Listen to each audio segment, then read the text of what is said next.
समान चार्ज वितरण के सिद्धांतिक पहलुओं पर चर्चा करना एक दिलचस्प विषय है। जब हम चार्ज वितरण की बात करते हैं, तो हमें यह समझना होता है कि चार्ज किस तरह से स्पेस में फैला हुआ है। एक समान चार्ज वितरण का मतलब है कि चार्ज एक समान रूप से किसी क्षेत्र में फैला हुआ है। मान लीजिए, हमारे पास एक गोलाकार वस्तु है, जैसे कि एक गेंद। अगर हम इसे एक समान चार्ज से भर दें, तो हर बिंदु पर चार्ज की मात्रा समान होगी।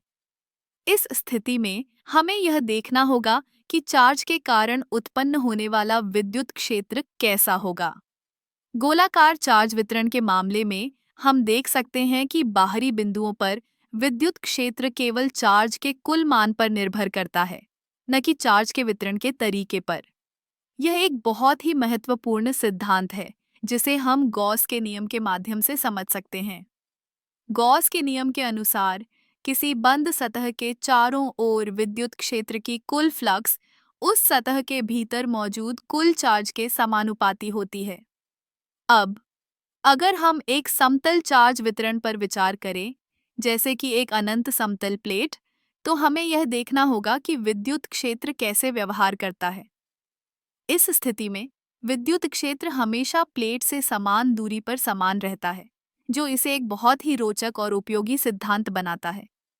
समान चार्ज वितरण के सिद्धांतिक पहलुओं का एक और दिलचस्प पहलू ये है कि जब हम इन चार्जों के बीच की अंतःक्रियाओं का अध्ययन करते हैं, तो हमें यह समझ में आता है कि चार्जों के बीच की बल की दिशा और परिमाण कैसे बदलते हैं।